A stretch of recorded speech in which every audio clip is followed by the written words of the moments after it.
Hola jóvenes, muy buena tarde. Bienvenidos a esta segunda sesión de nuestra semana número 3 de nuestro módulo número 14, el universo natural.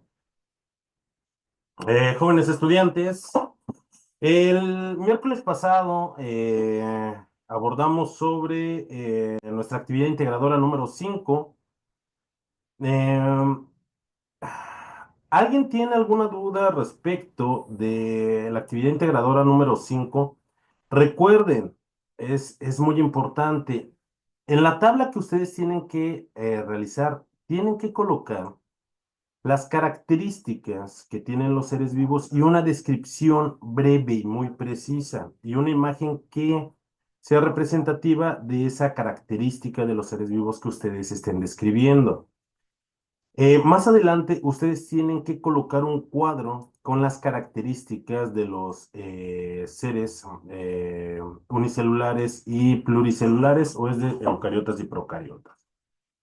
Permítanme, porque mejor.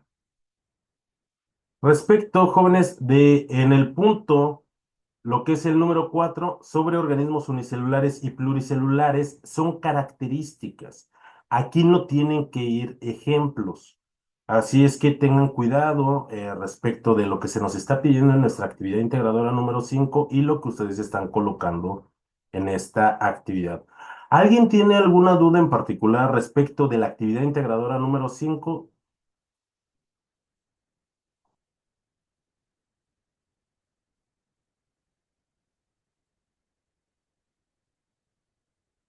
Ok.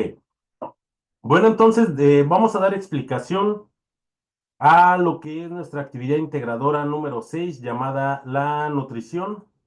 Aquí, jóvenes, en esta actividad también es una actividad sencilla, más no simple. Es muy importante que ustedes expresen con sus propias palabras lo que nosotros estamos aprendiendo respecto de esta actividad y los recursos de la semana y que lo logremos integrar. Estas actividades a mí me parecen muy interesantes y sobre todo que ponen en contexto lo que hemos aprendido en nuestras primeras semanas y tienen una relación directa con lo que nosotros realizamos día a día, de dónde obtenemos esa energía, por qué nuestros procesos de nutrición son así, por qué son importantes esos procesos de nutrición, por qué acompañan al metabolismo.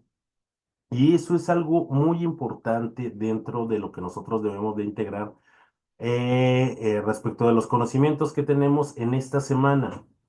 Ahora bien, el propósito de nuestra actividad integradora número 6 es comprender los procesos de asimilación de energía en los seres vivos a partir de lo que es la nutrición. Para ello, necesitamos conocer los procesos de nutrición, saber acerca de los procesos de asimilación de energía e identificar la clasificación de la materia.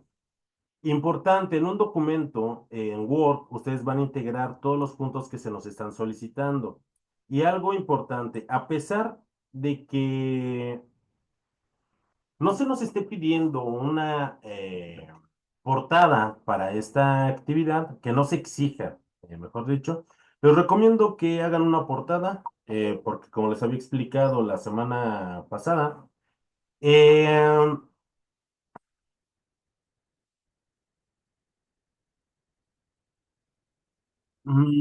hace más formal la entrega de nuestras actividades. Es por ello que es muy importante que ustedes siempre pongan eh,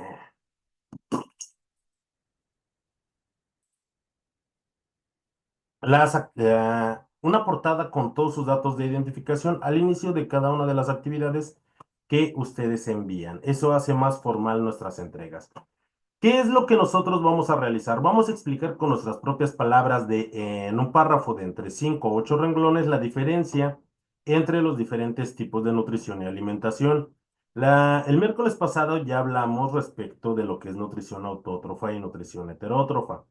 Vamos a colocar tres ejemplos de organismos productores, consumidores y descomponedores de acuerdo a la red trófica y los vamos a clasificar de acuerdo con su tipo de nutrición. Vamos a explicar también con nuestras propias palabras, en un párrafo de 5 o 8 renglones, la relación entre materia y energía que se observa en el metabolismo celular. Vamos a describir también con nuestras propias palabras la función de cuatro biomoléculas orgánicas esenciales para la vida. Aquí es importante, son cuatro biomoléculas, no bioelementos. Los bioelementos dan paso a lo que son las biomoléculas. Vamos a hablar de ellas y aquí se nos pide una descripción y todo es con nuestras propias palabras.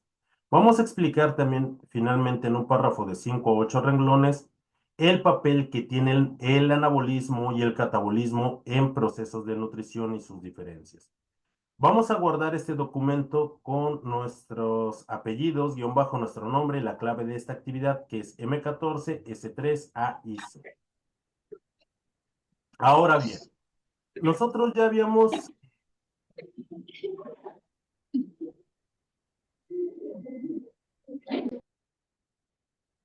perdón, nosotros ya habíamos hablado un poco respecto de lo que es los organismos autótrofos y lo que son los organismos heterótrofos. Los organismos autótrofos, ustedes van a encontrar que existen todavía más clasificaciones. Un organismo autótrofo lo podemos definir como aquel organismo que es capaz de sintetizar todas las moléculas orgánicas que necesite a partir de nutrientes inorgánicos. El ejemplo más característico son las plantas. Las plantas tienen la capacidad de sintetizar todas las sustancias que necesitan para su mantenimiento celular y también para el propio metabolismo. ¿A partir de que lo sintetizan? A partir del dióxido de carbono que está en el medio ambiente y de nutrientes inorgánicos que se encuentran en el suelo y sí, también agua. El agua es un nutriente inorgánico que todos los organismos vivos necesitamos. ¿De dónde obtienen energía las plantas? Eh, la energía, por ejemplo, las plantas la obtienen a través de la luz solar. Tienen organelos especializados u orgánulos celulares especializados. Dentro de las células cuentan con lo que son cloroplastos.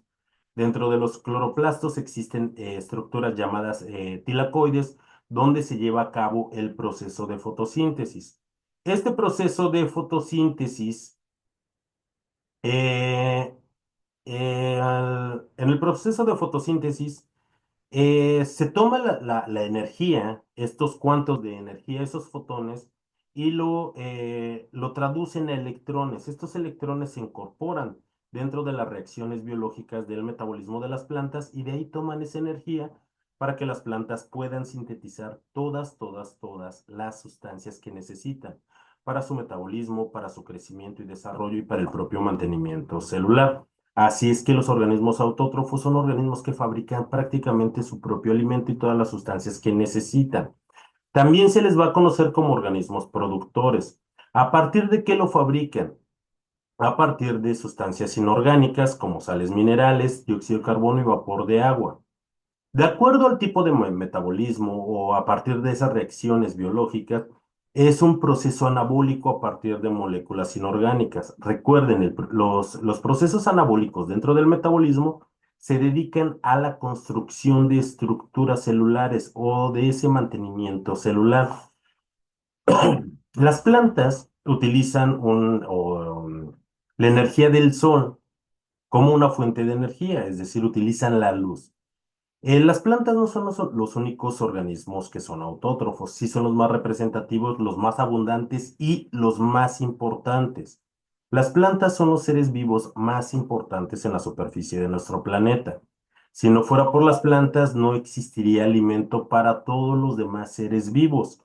Pero no son los únicos que son autótrofos. También existen algunas bacterias que, por ejemplo, llevan a cabo un proceso eh, autótrofo que utiliza procesos químicos, utilizan procesos de reacciones químicas donde de aquí toman esa energía que la llevan a su propio metabolismo para la síntesis de las sustancias que necesitan.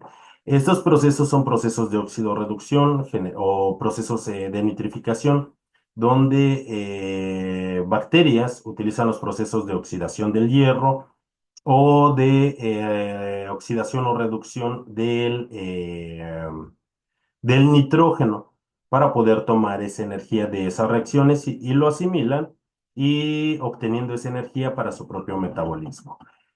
Los organismos autótrofos cuentan con orgánulos o organelos especializados. Sí, por ejemplo, las plantas cuentan con cloroplastos que les permiten captar esa energía lumínica.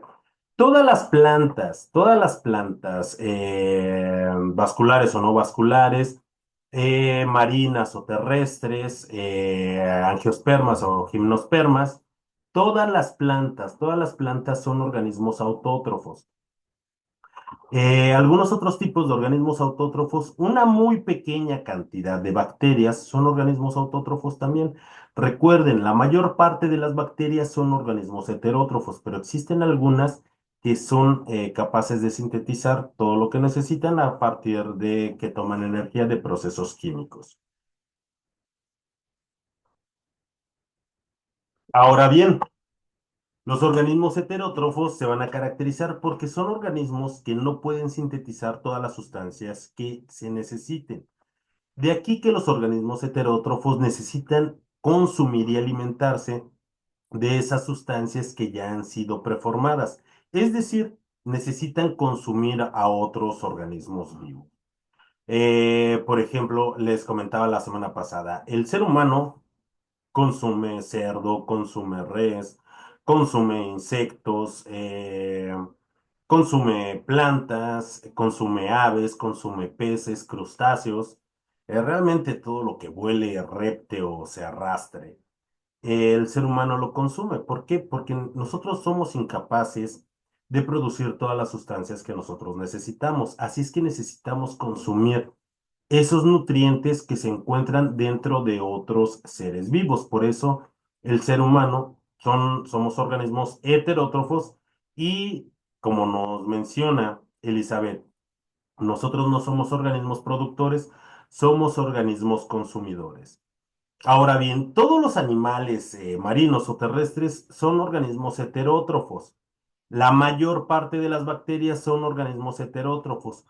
Todos y absolutamente todos los hongos son organismos heterótrofos.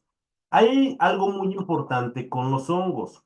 Los hongos son heterótrofos, los hongos no son plantas, pertenecen a un reino completamente diferente de las plantas. Hay hongos unicelulares, hay hongos pluricelulares, hay hongos que crecen como mohos, hay hongos que crecen como champiñones, hay otro tipo de hongos que, por ejemplo, a los que llamamos levaduras y utilizamos para los procesos de panificación. Hay otro tipo de hongos, por ejemplo, los que tiene su asesor virtual en los pies que hacen que le huelan feo, como el pie de atleta. El que crece en el cuero cabelludo, al que le llamamos caspa, son hongos. Los hongos tienen un papel muy importante en todos los ecosistemas. A los hongos se les llama también organismos saprófitos. ¿Por qué se les llama organismos saprófitos? Porque la función principal de los hongos es descomponer toda la materia muerta. Hay hongos que son tóxicos, por supuesto, es su propia naturaleza. Hay algunos tipos de hongos que utilizamos como alimentos, como los champiñones o los hongos portobelo, claro que sí. Pero la principal función de los hongos es descomponer toda esa materia muerta. ¿Para qué? Para reincorporar todos esos nutrientes, cumpliendo un ciclo muy importante. Ok, entonces tenemos muchísimos ejemplos de lo que son también organismos autótrofos respecto de organismos heterótrofos. El metabolismo que tienen los organismos heterótrofos es un proceso anabólico a partir de moléculas orgánicas que ya han sido preformadas. Las fuentes de energía es energía química, donde a partir de las reacciones metabólicas obtenemos nosotros la energía y también obtenemos lo que son ya estructuras de moléculas que las necesitamos para nuestro organismo, para nuestro crecimiento y desarrollo, para nuestras funciones de nutrición y, en fin, necesitamos muchísimas moléculas. ¿Los organismos heterótrofos cuentan con organelos especializados? No, realmente no. Eh, Todos los animales, desde un tartígrado, una jirafa, un camello, un zorro, el ser humano, un gato, son organismos heterótrofos. Todos los hongos, un champiñón, un hongo portobelo, una trufa, el hongo que nos produce caspa o pie de atleta, esos también son organismos heterótrofos. La mayor parte de las bacterias, la mayor parte son organismos heterótrofos y prácticamente todos los parásitos. Ahora bien, una vez que nosotros ya sabemos que son organismos heterótrofos y que son organismos heterótrofos, todos estos organismos conviven en ecosistemas. Nuestras ciudades o nuestros pueblos también son un tipo de ecosistema. Es un ecosistema artificial, pero al final del día es un ecosistema. ¿Por qué? Porque no vivimos aislados únicamente los seres humanos, coexistimos con otros seres vivos. Claro que sí, el ser humano ha desplazado de esos ecosistemas naturales a los organismos que ahí residían, pero en fin. Por ejemplo, en nuestros hogares, seguramente por más de que limpiemos, o ya se nos metió una araña, o en la mañana los pájaros se paran en los cables de luz o en los árboles y empiezan a cantar, o vemos una lagartija corriendo por la pared o una cachora, no lo sé, vivimos rodeados de diferentes tipos de organismos dentro de un ecosistema, ya sea natural o ya sea este artificial. Lo importante de esto es situarnos en algo que se llama red trófica. La red trófica, tal vez ustedes la conozcan como lo que es una pirámide alimenticia. Se representa principalmente de esta forma lo que es la red trófica como una pirámide. ¿Por qué? Porque en una pirámide lo que le da soporte a la parte superior siempre es la base. Y si tenemos una base muy amplia, vamos a tener también una pirámide muy amplia. Si la base disminuye, también disminuye la parte superior. Así es que generalmente se representa de esta forma. Entre cada uno de los niveles representados dentro de la red trófica, como una pirámide, entre cada uno de estos niveles existe un intercambio de materia y energía. Y estos equilibrios son muy sensibles al cambio. En la, en la parte inferior, nosotros observamos que lo que domina la base son los organismos autótrofos. Lo que nosotros vemos son plantas. Por eso yo les mencionaba que las plantas son los organismos más importantes en la superficie de nuestro planeta. ¿Por qué? Porque las plantas soportan a todos los niveles superiores de la red trófica. También la diversidad de estas es muy importante. Ahora, las plantas son organismos productores. ¿Por qué? Porque son los principales productores de alimentos. Estos van a soportar al siguiente nivel, que son los consumidores primarios. Y en los consumidores primarios vamos a tener principalmente a organismos herbívoros, es decir, organismos que se alimentan directamente de las plantas. Nosotros vemos que el primer nivel, bueno, perdón, el segundo nivel donde corresponde a los consumidores primarios es una parte grande de la pirámide, pero es más angosta que la base. En el siguiente nivel, en el nivel ascendente, vamos a encontrar a lo que son los consumidores secundarios. Y aquí vamos a encontrar a muchos organismos que son omnívoros, es decir, pueden consumir tanto vegetales como pueden consumir cárnicos, es decir, consumir carne. Y en la parte superior vamos a encontrar a lo que son los consumidores terciarios. Los consumidores terciarios también les podemos llamar depredadores o carnívoros. Estos son, si bien están en la cima de lo que es la cadena alimenticia o en la parte superior de lo que es la red trófica, son las especies más vulnerables de todas. Porque, por ejemplo, imaginen que la base de la pirámide disminuye.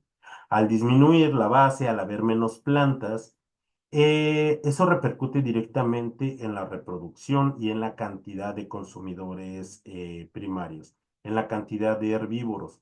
Al haber menor cantidad de animales, eso les va a dejar una menor cantidad de alimentos a los consumidores secundarios.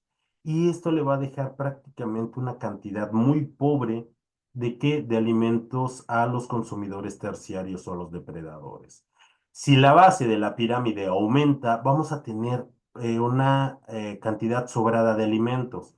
Esto le va a dar oportunidad a que los consumidores primarios se puedan reproducir más y más rápido, entonces vamos a tener una mayor cantidad de ejemplares.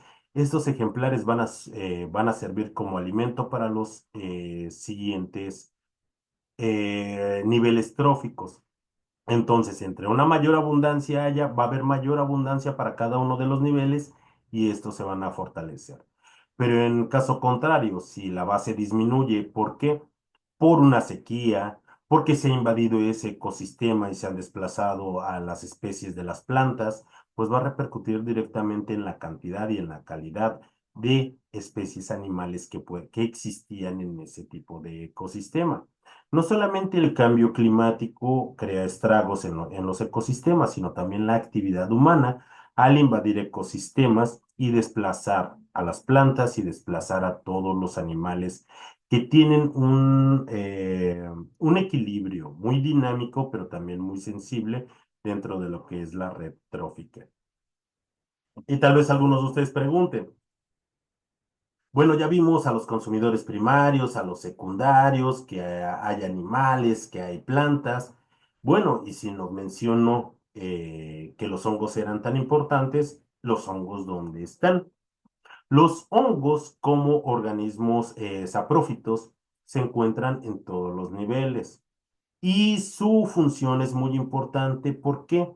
Porque descomponen la materia muerta de todos los niveles, tanto del nivel de productores como en los tres niveles de consumidores, descomponen toda esa materia muerta y al descomponerla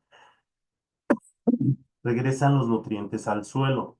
Al regresar los nutrientes al suelo, les da oportunidad a que crezcan una mayor cantidad de plantas y nuevamente haya alimento disponible para consumidores primarios y secundarios. Al haber más alimentos, se reproducen más, hay mayor cantidad de ejemplares y de esta forma también hay una mayor cantidad de alimentos. ¿Para qué?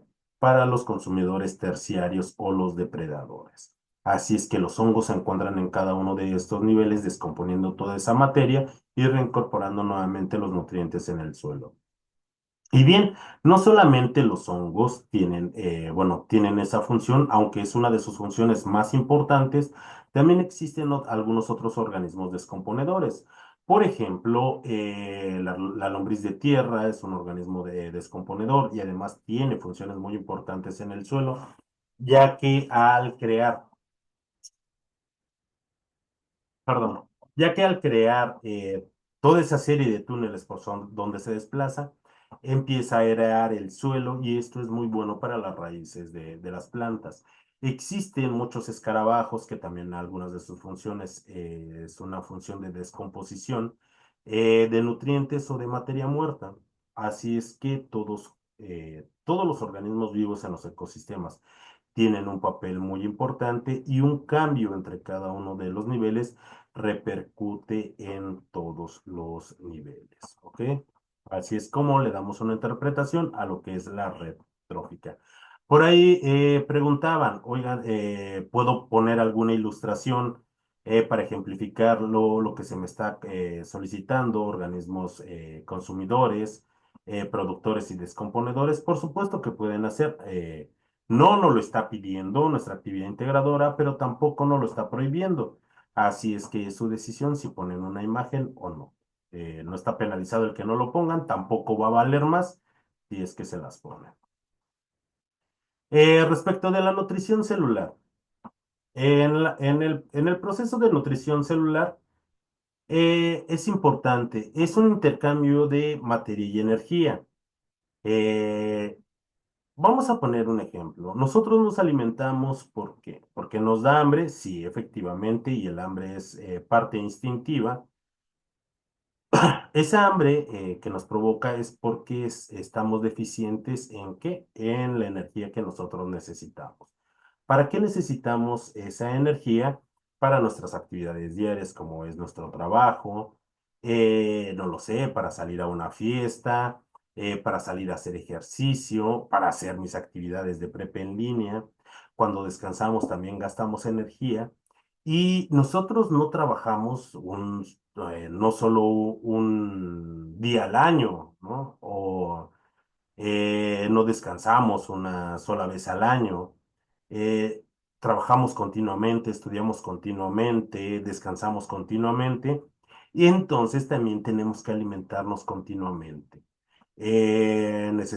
Necesitamos alimentarnos, ¿por qué? Porque esos nutrientes de los cuales nos alimentamos se convirtieron en energía, esa energía la utilizamos y necesitamos una mayor cantidad de energía para más actividades. Eso pasa de forma análoga con la célula. La célula produce energía, gasta su energía en crear nuevos orgánulos celulares en ese proceso de reproducción celular, en su crecimiento y en su propio mantenimiento celular. Así es que necesita un flujo de materia y energía constante. Este flujo de materia también va a crear desechos y nosotros ya habíamos visto que dentro de algunas de esas funciones biológicas está el transporte de sustancias.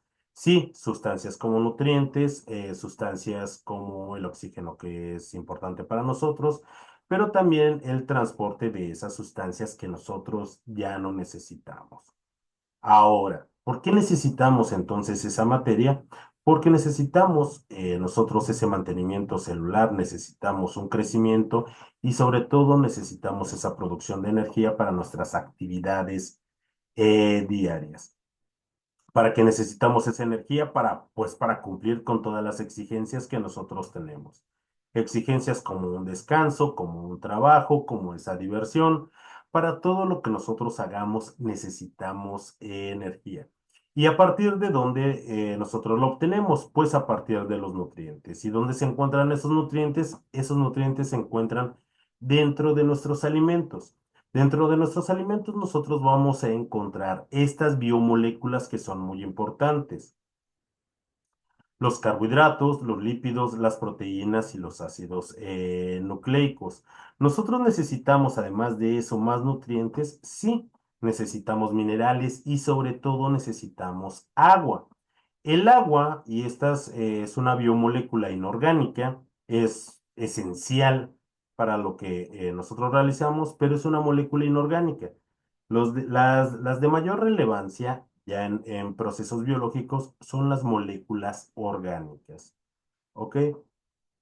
Ahora, esas moléculas orgánicas o estas biomoléculas inorgánicas se crean a partir de los bioelementos. Los bioelementos los vamos a encontrar al igual que todos los elementos en la tabla periódica, pero los que se encuentran en mayor cantidad y comunes a todos los seres vivos, les vamos a llamar bioelementos primarios, como el carbono, el hidrógeno, el oxígeno, el nitrógeno, azufre y fósforo. Los que se encuentran en una menor cantidad pero que son también muy importantes, les vamos a conocer como bioelementos secundarios, como el magnesio, el calcio, el sodio, el potasio y el cloro. Y aquellos de los cuales nosotros necesitamos una pequeñísima cantidad, pues tenemos, por ejemplo, al hierro, al flúor, al bromo, al molibdeno, al selenio o al cobalto. Lo más importante de estos bioelementos es que cuando particularmente los bioelementos primarios reaccionan entre sí y principalmente el carbono con el oxígeno y el nitrógeno, van a formar lo que son biomoléculas orgánicas. Las biomoléculas orgánicas son las más importantes, aunque también existen de esas biomoléculas inorgánicas. Me pregunta Mauricio, por ejemplo, ¿cuál es la opinión acerca de la energía que tomamos mediante bebidas energéticas? Ok, las bebidas energéticas, pues mi opinión, y esta es mi opinión personal, pues depende para qué usted lo va a necesitar y saber qué tipo de bebida energética es la cual nosotros tomamos. Partiendo de algo muy importante, todo en exceso es tóxico. Y también hay algunas sustancias que pueden ser benéficas, incluso esas bebidas energéticas. Todo depende de la cantidad que nosotros tomemos. Por ejemplo, el agua es esencial para la vida, es una molécula indispensable.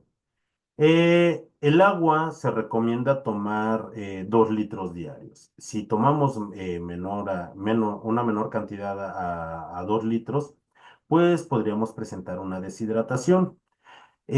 Lugares donde hace muchísimo calor, por ejemplo, en verano, yo vivo en Mexicali, Baja California, las temperaturas en verano rondan por arriba de los 50 grados. Hay veces que tomo más de 6 litros de agua al día. Eh, Eso es normal de acuerdo a las exigencias que nosotros tengamos. Pero en lugares templados, si yo tomara una cantidad mayor a 8 litros de agua por día, eso me crearía un daño celular muy importante. Ahora bien, por ejemplo, dentro de esta analogía a la que voy, tenemos otro tipo de bebidas que son muy importantes, por ejemplo, los electrolitos. Los electrolitos son muy importantes sobre todo cuando nosotros presentamos una deshidratación. Nosotros no podemos tomar electrolitos como agua corriente, como agua de diario. ¿Por qué? Porque crearía una carga muy importante de sales en nuestro cuerpo y traería una afectación directa a nuestro cuerpo. Pero en caso de una deshidratación, lo más importante es tomar electrolitos, pero no en exceso, nunca en exceso. Gerardo nos dice, poco veneno no mata. Efectivamente. Vamos, todo es un veneno, lo que cambia es la dosis. Una misma sustancia puede convertirse en algo tóxico o en algo beneficioso para nosotros. Ahora, ¿qué pasa con esas bebidas energéticas? Hay diferentes tipos de bebidas energéticas. Algunas se disfrazan diciendo que con extractos naturales. Sean extractos naturales o artificiales, pueden traer un beneficio, pero también pueden perjudicarnos. Ahora, ¿a qué voy? En general, bebidas, por ejemplo, como Red Bull, contienen azúcares hidrolizados y eso es bueno, sí, eso es bueno, pero también contienen una cantidad de cafeína. Eso es bueno, pues cuando tomo café también tomo cafeína, así, y la cafeína, siempre y cuando no se tome en exceso, pues resulta ser positiva para mi cuerpo. Pero también contiene un ácido orgánico que se llama taurina. La taurina es buena, pues depende para qué. La taurina es una sustancia que provoca mucha hambre y que acelera mucho el metabolismo. Por ejemplo, en los neonatos, cuando se tiene un bebé que siete mesino O prematuro es un bebé en bajo de peso y generalmente las leches maternas tienen taurina. ¿Por qué? Porque la taurina les ayuda a provocar más apetito en el neonato y a que coma más. Y si empieza a comer más y a exigir más alimento, pues va a recuperar muy rápidamente ese peso. ¿Por qué? Por la aceleración del metabolismo. En una bebida energética, imaginen, tiene cafeína y tiene taurina. Ambas van a acelerar mi metabolismo. Voy a andar más acelerado. ¿Y que contiene azúcares hidrolizados? Los azúcares hidrolizados son azúcares que mi cuerpo puede absorber más rápido. Pues digo, si esto acelera mi metabolismo y le estoy metiendo azúcares a mi cuerpo que se asimilan más rápido, pues voy a tener muchísima energía. Y así es como funcionan esas bebidas energizantes. Oye, le meto a mi cuerpo un tipo de nutriente que se asimila muy rápido, además de sustancias que me exigen al metabolismo, pues con razonando con muchísima energía. Y eso es positivo. Permítanme un segundo, por favor.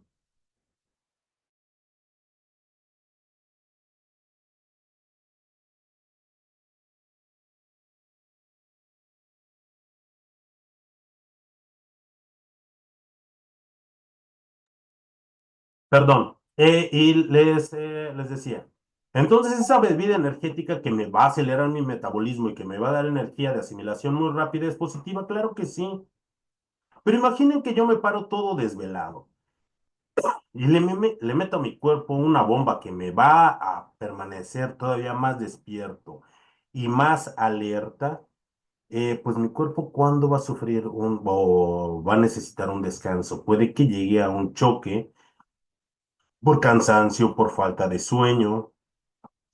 Y si esto lo hago 3 veces a la semana, esto pues me puede causar un daño. Por ejemplo, si uno es adolescente, yo hace mucho, pero mucho, mucho tiempo dejé de ser un adolescente. Los adolescentes y los niños, de lo que menos adolecen es de falta de energía. Y también lo que menos adolecen es de falta de apetito. Siempre andan bien dragones y andan muy hiperactivos. Imagínense a un organismo vivo como el de un niño o un adolescente que tienen muchísima energía y muchísima hambre y se les da una bebida energética, pues creo que es demasiada energía la que estén necesitando. Que por ejemplo, me encuentro un poco somnoliento y necesito estar alerta en este momento, pues me tomo un café o me tomo una bebida energética. Una vez que pasa este periodo de exigencia, pues simplemente descanso para estar alerta de forma natural y no usar alguna bebida mediadora.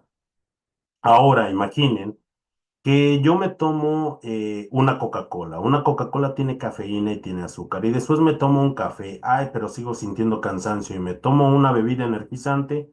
Es demasiada cafeína para mi propio cuerpo. Es demasiada azúcar. Y aparte, lo único que quiero es estar despierto y me la paso sentado todo el día. Aparte de eso, me va a crear una obesidad. Me puede crear una hipertensión a la larga o me puede crear una diabetes mellitus también a largo plazo, o me puede crear un daño hepático, o me puede crear arritmias cardíacas. Entonces, ¿para qué tomo algo que realmente no necesito? Tal vez lo que necesite es mejor dormirme a tiempo, pararme temprano, hacer más actividad física y comer muchísimo mejor. Efectivamente, nos puede dar una taquicardia.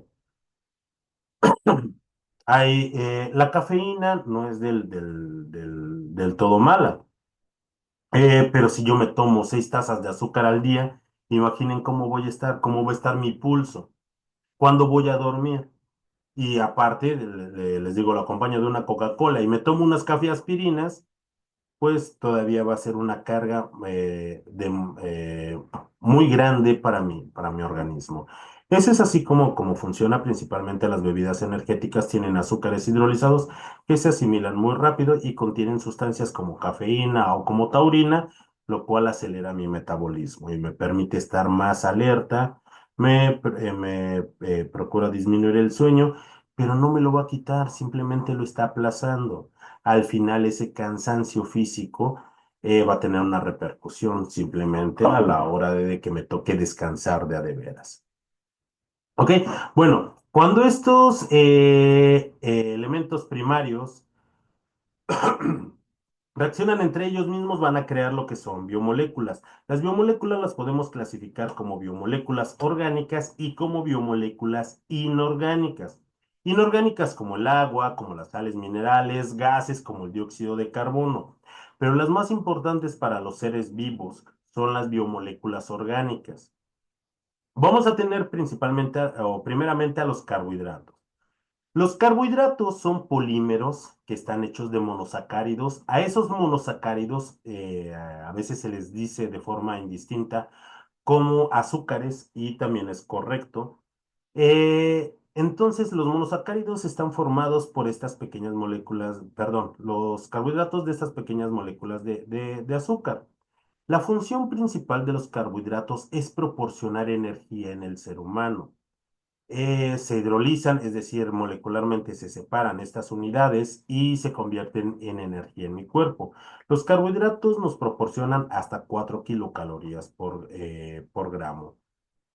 Estos los podemos encontrar, por ejemplo, en las harinas, en los productos de panificación, en las pastas, por supuesto que en el azúcar.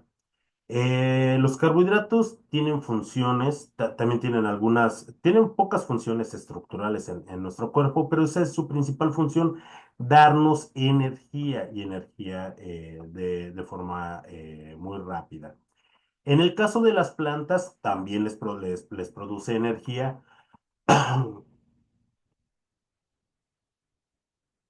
pero en el caso de las plantas, los carbohidratos también tienen una función estructural. En, en las plantas, los carbohidratos van a formar almidones y los almidones se van para un almacén de energía en forma de tubérculos, en forma de frutos, como la papa, el camote o frutas como la manzana o la pera. Pero también es una parte estructural muy importante. Es una parte importante de las hojas, del tallo. Estos carbohidratos no crean almidones, pero crean celulosas. Y las celulosas crean tallos muy fuertes para el propio soporte de la estructura de la propia planta.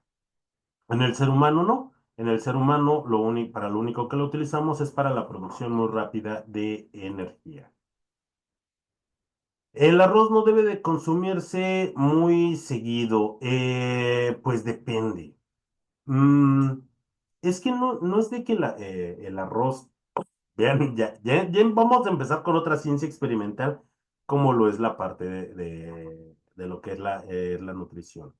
Es que todo es dependiendo que el arroz, a diferencia de otros granos duros como el frijol, como el trigo, eh, particularmente el arroz tiene o se hidrolizan muy rápido los almidones por los que está conformado. Al hidrolizarse muy rápido, entonces libera en nuestro cuerpo, en nuestra sangre, cantidades de estos monosacáridos, libera cantidades de azúcar muy grandes. Imaginen que yo todos los días tuviera que caminar 10 kilómetros para llegar a mi centro de trabajo. En mi centro de trabajo, imaginen que yo fuera jornalero y que tuviera que labrar el campo o dedicarme a la pizca, caminar 10 kilómetros de regreso a casa y todavía hacer actividades en mi hogar. El trabajo físico que yo hago es muy amplio. Si hago mucho trabajo, entonces necesito cantidades muy grandes de energía. ¿Me va a hacer daño consumir arroz a diario? Pues por supuesto que no. Si yo hiciera una actividad muy extenuante de trabajo o que hiciera ejercicio todos los días, unas 2 o 3 horas a diario, em, eh, ¿se me aconsejaría de comer arroz del diario? Claro que sí, cómete unos panes y demás porque gastas demasiada energía. Pero no, mi vida no es así. Mi vida es diferente.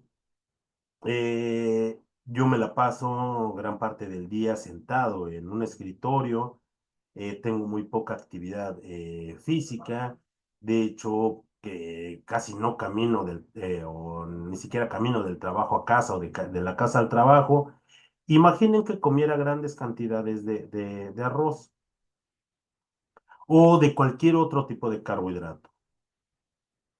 Lo único que estaría provocando sería un aumento de peso en mi cuerpo, que estaría provocando un desbalance. Así es que lo más importante es que de acuerdo a nuestras necesidades fisiológicas, es de acuerdo al número a la cantidad de alimentos. Ahora bien, imaginen que yo soy una persona que padece diabetes. Voy a consumir carbohidratos y también depende la cantidad de carbohidratos. Los nopales también tienen muchísima cantidad de carbohidratos, pero esos carbohidratos son diferentes, mientras que los carbohidratos del arroz se hidrolizan muy rápido a estas moléculas de azúcar, a estos monosacáridos, pues lo único que va a aumentar va a ser aumentar la glucosa mi glucosa en sangre y eso me va a hacer daño. Pero, ¿qué es lo que pasa si yo consumiera muchos nopales? Bueno, tampoco en exceso. Los carbohidratos que tiene principalmente son fibras y esas fibras yo no las puedo digerir y me ayuda mucho a mi motilidad intestinal. ¿Me va a aumentar mi glucosa en sangre? Realmente no. Entonces de aquí también es importante. Jóvenes, ¿me escuchan? Hola.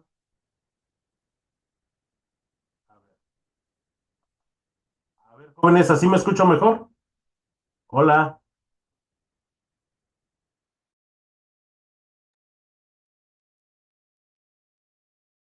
Hola, ¿me escucho mejor? ¿Ya se corrigió? Ah, ok. Como les comentaba, no es lo mismo consumir arroz que consumir nopales y no es lo mismo la edad que yo tenga o si padezco hipertensión o si padezco diabetes. Leía hace un momento un comentario, bueno, y los chinos, generalmente los asiáticos, japoneses, coreanos, hindús, pakistaníes, su consumo de arroz es muy amplio, muy amplio. Pero ellos tienen como 2000 variedades de arroz. Ahora, la forma de cómo ellos lo consumen no es la misma que como nosotros lo consumimos. Ellos generalmente consumen arroz blanco, arroz hervido y lo acompañan con salsa de soya, lo acompañan con tofu, lo acompañan con vegetales. Seamos honestos. Aquí en México, y también de verdad que es una chulada, generalmente si acompañamos el arroz, es un arroz rojo con mole y una pierna de guajolote ahí. Si no, el arroz no es arroz y todo depende cómo nosotros lo consumamos, cuál sea nuestra actividad física. Entonces, si yo tengo una actividad física muy importante, pues claro que necesito un montón de alimentos. Si yo, por ejemplo, como me ven ahorita, bien cachetón, pasado de peso, con hipertensión, me van a decir lo que usted ya necesita es ponerse a dieta y hacer ejercicio. Eso es bueno, depende de nuestros requerimientos y dependiendo también mucho de nuestra cultura. Nuestra vitamina T, la vitamina T es tacos, tortas y tamales, pues no tiene nada de malo nuestra vitamina T, nuestros tacos, nuestra torta y nuestros tamales, y sobre todo si nosotros lo analizamos conforme lo que nosotros estamos aprendiendo. No, pero si del diario me desayuno una torta de tamal o unos burritos en la tarde, unos tacos de carne asada, unos tacos de suadero, y en la noche una torta cubana, una torta de tamal, o tres panes de dulce con un atole, y esto lo hago todos los días, pues después de un mes me voy a sentir mal y voy a estar obeso y voy a empezar a sentirme mal. Si yo tuviera 14 o 15 años y me desayunara eso, es más, hasta yo creo que me haría falta todavía alimento, porque cuando a esa edad lo que necesitamos es muchísima energía, porque estamos en pleno desarrollo. Yo ya que estoy completamente desarrollado, eso sería un exceso. Y qué bueno que mencionan la vitamina T y lo que ustedes mencionan, porque ese es el análisis que nosotros debemos de hacer en esta actividad. Voy a continuar con esto. Tenemos otras moléculas orgánicas, biomoléculas, como son los lípidos. Los lípidos o grasas es exactamente lo mismo. Los lípidos están formados de pequeñas unidades llamadas ácidos grasos. Los ácidos grasos en el ser humano tienen una función muy importante. Tienen funciones de protección, ya que envuelven nuestros órganos internos y los protegen. Funcionan también como aislantes térmicos. Es decir, debajo de nuestra piel nosotros tenemos una capa de grasa y eso nos evita perder calor. Y eso nos ayuda a mantener nuestros procesos homeostáticos. Las grasas también nos sirven eh, dentro o tienen funciones hormonales, ya que son precursores de muchas hormonas. Dentro de los lípidos vamos a tener algunos que les vamos a llamar ácidos grasos esenciales, que yo no los puedo fabricar y es importante que los consuma dentro de los alimentos. Tal vez ustedes hayan escuchado hablar del omega 3, omega 6 y omega 9, el ácido oleico, linoleico y linolénico. Esos ácidos grasos son muy importantes porque constituyen mis membranas, eh, porque tienen funciones hormonales, porque cuando somos niños, las grasas, esos ácidos grasos son muy importantes porque forman los cerebrósidos. Los cerebrósidos ayudan para el correcto desarrollo de nuestros cerebros. Por eso tal vez cuando niños nos daban que el aceite de emulsión de escodo, aceite del hígado de bacalao, unas perlas de aceite de hígado de tiburón, sabían horrible, pero nos ayudaban muchísimo para el desarrollo de nuestro cerebro. Ahora, el exceso en el consumo de lípidos también nos puede crear algún tipo de daño. Pasamos a las proteínas. Las proteínas tienen muchísimas funciones, tienen funciones estructurales de soporte, de movilidad, tienen funciones catalíticas, tienen funciones de protección, tienen funciones de transporte. Todas las proteínas están formadas por péptidos, que son moléculas también muy grandes, pero no tan grandes como unas proteínas. Pero todos los péptidos y todas las proteínas están formadas a partir de aminoácidos. Los aminoácidos son estructuras químicas pequeñas. Existen 20 aminoácidos. Dentro de esos 20 aminoácidos existen 10 u 11, dependiendo de nuestra edad, a los cuales les vamos a llamar aminoácidos esenciales. ¿Por qué son aminoácidos esenciales? Porque yo no los puedo producir y necesito consumirlos ya preformados, es decir, dentro de los alimentos o que ya fueron preformados en otros seres vivos. De aquí que las proteínas se encuentren principalmente en la carne, en los lácteos y en el huevo, y también los podemos encontrar en productos vegetales como las leguminosas como el frijol, como el garbanzo, como las lentejas, aunque estos son muy importantes, pero son deficientes en metionina. Dentro de estos aminoácidos hay aminoácidos esenciales, los cuales nosotros no fabricamos, como la metionina, el triptofano, la arginina, el ácido glutámico, en fin. Por eso es importante que nosotros los consumamos. Es importante el consumo de carne, es importante el consumo de huevo, es importante el consumo de lácteos. ¿Por qué? Porque son un montón de aminoácidos los que nosotros necesitamos y no podemos producir. Espera, ¿qué me dicen? Ok. Ahora bien, existen también otras biomoléculas que se llaman ácidos nucleicos. Los ácidos nucleicos vamos a tener de dos tipos, lo que es el ácido desoxirribonucleico o el DNA y el ácido ribonucleico o RNA. Los ácidos nucleicos están hechos de pequeñas moléculas químicas llamadas nucleótidos. Existen el uracilo, la timina, la metionina, la guanina y la citosina. Estas moléculas, cuando se unen, forman estos ácidos nucleicos. ¿Por qué son tan importantes? En el DNA se encuentra no solamente la información química de quiénes somos, de qué color son mis ojos, de qué forma son mis uñas. Eh, no solamente se encuentra esa información, sino también se encuentra la información de las proteínas que yo necesito para mi mantenimiento celular. Las proteínas que se necesitan producir. Eh, para eso está el otro ácido nucleico, el RNA. Él tiene la capacidad de leer esta información química. El RNA lee la información química dentro de lo que es esta molécula y va a un órgano celular llamado los ribosomas. En los ribosomas, esta información se traduce a las proteínas que nosotros necesitamos. Si son proteínas estructurales, si son proteínas de tejido, si son proteínas de transporte, si son proteínas catalíticas, aquí es donde se producen y son liberadas a nuestro cuerpo. ¿Para qué? Para cumplir con nuestro metabolismo, para cumplir con nuestro crecimiento y desarrollo y para todas las funciones que se necesitan. Estas son las cuatro biomoléculas orgánicas que se necesitan, pero ahora me van a decir si son estas cuatro, ¿qué aparecen o por qué están las vitaminas ahí?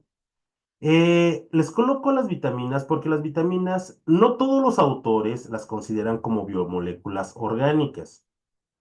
¿Por qué? No es porque no existan, no es porque no sean importantes, por supuesto que son importantes. Pero si nosotros acabamos de ver los carbohidratos, están hechos de monosacáridos, los lípidos a partir de ácidos grasos, las proteínas de aminoácidos y los ácidos nucleicos de nucleótidos. Las vitaminas son un juego o son una serie de moléculas químicas que no tienen un origen en común, son moléculas muy diversas. Es por ello que algunos autores no las consideran como biomoléculas orgánicas dentro de este grupo que nosotros acabamos de ver, pero por supuesto que reconocen la importancia que tienen.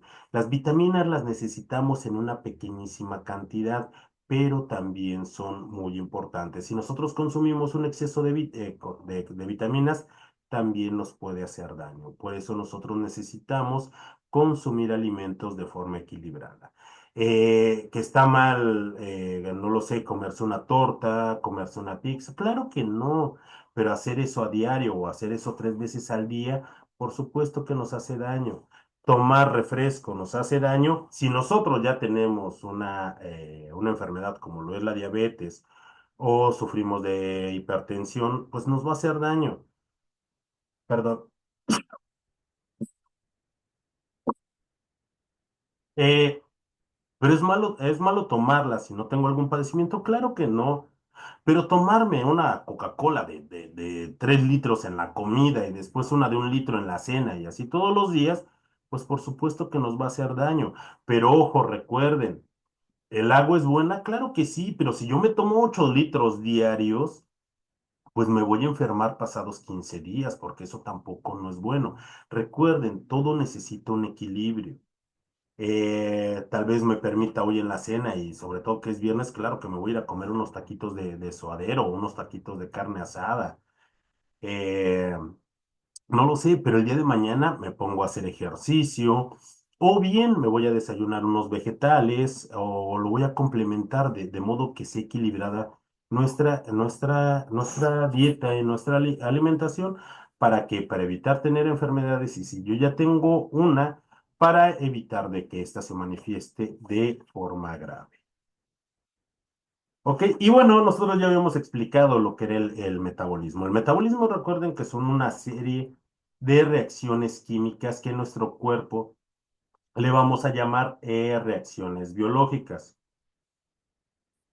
Este tipo de reacciones biológicas o el metabolismo lo vamos a dividir en dos. Aquellas reacciones que nos permiten producir energía le vamos a llamar catabolismo. Implica procesos de oxidación, químicamente son rutas convergentes, degrada a las biomoléculas produciendo energía y esa energía se almacena como ATP. El ATP es la moneda energética de las células y es el adenosintrifosfato. Algunas de estas rutas, por ejemplo, la glucólisis o el ciclo de Krebs. La otra parte del metabolismo me permite el crecimiento y el desarrollo y el mantenimiento celular. ¿Por qué? Porque va a fabricar biomoléculas. Implica procesos de reducción y se le conoce como rutas divergentes El anabolismo va a consumir energía. ¿Por qué? Porque necesita construir tejidos, construir proteínas, porque necesita ese mantenimiento de nuestras propias células, de nuestra propia estructura. Por ejemplo, la fotosíntesis o la síntesis y la síntesis de proteínas son ejemplo de esta parte del anabolismo. ¿Ok? Jóvenes estudiantes, hasta aquí, ¿alguna duda con la explicación de hoy? Taquitos de marlin, taquitos de atún ahumado. Claro que sí. No, pulpo a lo vivo. Ya me dio hambre con la sesión del día de hoy. Bueno, si no queda ninguna duda, espero que entreguen sus actividades a tiempo. Aquellos que todavía no han comido, les deseo un muy buen provecho y nos vemos la siguiente sesión. Ya no se vuelve a escuchar.